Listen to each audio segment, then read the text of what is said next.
নমস্কাৰ তোমালোকক আমাৰ অন্যটি ভিডিঅ'লৈ স্বাগতম জনাইছো। আজি আমি এই ভিডিঅ'টোত আলোচনা কৰিম ক্লাছ 6ৰ সমাজ বিজ্ঞানৰ দ্বিতীয় চেপ্টাৰৰ যিখিনি প্ৰশ্ন উত্তৰ সেইখিনি প্ৰশ্ন উত্তৰ আলোচনা কৰিম। আৰু আমি এই ভিডিঅ'টোত কম যে ইয়াৰ পৰা কোন কেইটা প্ৰশ্ন পৰীক্ষাত অহাৰ চান্স আছে। গতিকে তোমালোকে ভিডিঅ'টো প্ৰথমৰ পৰা শেষলৈকে অকণো স্কিপ নকৰাকৈ চাই যাবা। অনুশীলনী 1 ক দুটা সময়মণ্ডলৰ মাজৰ সময়ৰ ব্যৱধান কিমান? এটা শৰ্ট কুৱেশ্যন হয়, কাৰণ শৰ্ট কুৱেশ্যনৰ ফালৰ পৰা পৰীক্ষাৰ ফালৰ পৰা এটা ইম্পৰ্টেণ্ট কুৱেশ্যন, কাৰণ পৰীক্ষাত এনেকুৱা ধৰণৰ শৰ্ট কুৱেশ্যন তোমালোকক সুধিব পাৰে। গতিকে তোমালোকে এইটো কি কৰিবা, ইম্পৰ্টেণ্ট টিক কৰি ল'বা। দুটা সময়মণ্ডলৰ মাজৰ সময়ৰ ব্যৱধান 1 ঘণ্টা। হ পৃথিৱীখনক কেইটা সময়মণ্ডলত ভাগ কৰা হৈছে? পৃথিৱীখনক 24টা সময়মণ্ডলত ভাগ কৰা হৈছে। এইটো এটা ইম্পৰ্টেণ্ট কুৱেশ্যন, তোমালোকৰ পৰীক্ষাত এনেকুৱা ধৰণৰ কুৱেশ্যন আহিব পাৰে।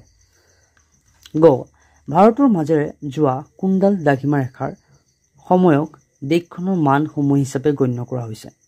ভাৰতৰ মাজেৰে যোৱা 82°30 দ্ৰাঘিমা ৰেখাৰ সময়ক দেশখনৰ মান সময় বুলি গণ্য কৰা হয় বা হিচাপে গণ্য কৰা হয়। সময়মণ্ডল কেইটা গণনা কৰা হয়? 2 নম্বৰ সময়মণ্ডল কেনেকৈ গণনা কৰা হয়? মুখ্য দ্ৰাঘিমা ৰেখাৰ সময়ৰ প্ৰতি 15 ডিগ্ৰী দ্ৰাঘিমা ৰেখাৰ মূৰে মূৰে 1 ঘণ্টা যোগ বা বিয়োগ কৰি সময়মণ্ডল গণনা কৰা হয়। পাছৰখিনি কুৱেশ্যন চাওঁ। অনুশীলনী 2 ক মানচিত্ৰৰ উপাদান কেইবিধ আৰু কি কি?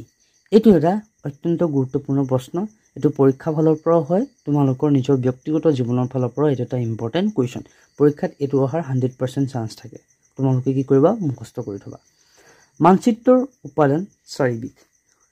সেই উপাদান কেইবিধ হ'ল ক্ৰমে দিশ, দূৰত্ব, অৱস্থান আৰু সাংকেতিক চিহ্ন। খ প্ৰধান দিশ 4টা কি কি? আমি সকলোৱে নিশ্চয় জানো।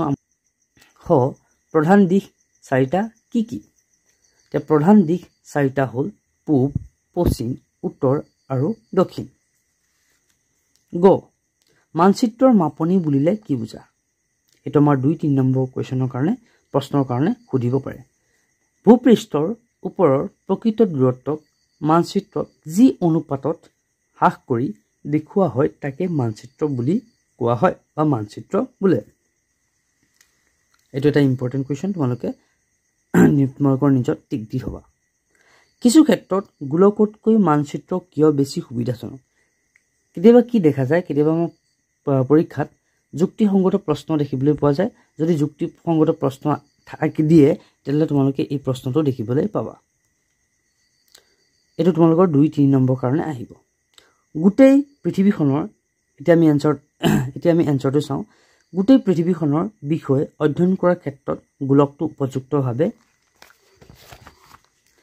ব্যৱহাৰ কৰিব পাৰি, কিন্তু কোনো এটা অংশৰ বিষয়ে অৰ্থাৎ কোনো দেশ, ৰাজ্য, জিলা, চহৰ বা গাঁও আদিৰ বিষয়ে বিতংকৈ অধ্যয়ন কৰিবলৈ আমাৰ বাবে মানচিত্ৰ বেছি সুবিধাজনক। 3 নম্বৰ কুৱেশ্যনটো চাওঁ। মানচিত্ৰ আৰু নক্সাৰ মাজৰ পাৰ্থক্য কি কি? এইটো তোমালোকৰ পৰীক্ষাত আহিব পাৰে। এইটো এটা ইম্পৰ্টেণ্ট কুৱেশ্যন।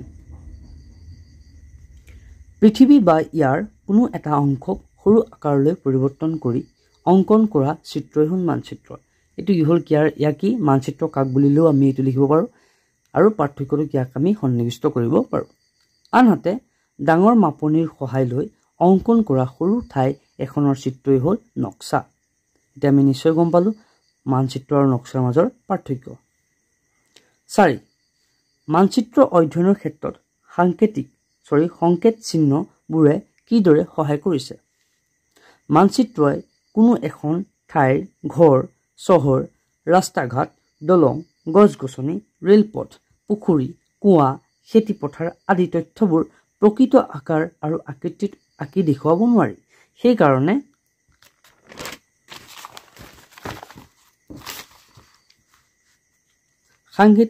সাংকেতিক চিহ্নৰ সহায়ত এই তথ্যবোৰ দেখুওৱা হয়। এই চিত্ৰবোৰে এই চিহ্নবোৰে এখন নিৰ্দিষ্ট ঠাইৰ বিভিন্ন ধৰণৰ তথ্য সম্পৰ্কে আমাক জনাব পাৰে। এইদৰেই সাংকেতিক চিহ্নবোৰে মানচিত্ৰত সহায় কৰে। তোমালোকৰ দ্বিতীয়টো পাঠৰ যিখিনি প্ৰশ্ন উত্তৰ সেইখিনি ইমানলৈকে আছিল। তোমালোকে যদি এতিয়ালৈকে আমাৰ এই ভিডিঅ'টো চাই আছা তেতিয়াহ'লে ভিডিঅ'টো লাইক কৰি দিবা আৰু চেনেলটো ছাবস্ক্ৰাইব কৰি দিবা। আৰু লগতে তোমালোকৰ নিজ বহীত এই যিসমূহ কুৱেশ্যন এনচাৰ সেইসমূহ নোট ডাউন কৰি ল'বা। চ' আজিলৈ ইমান।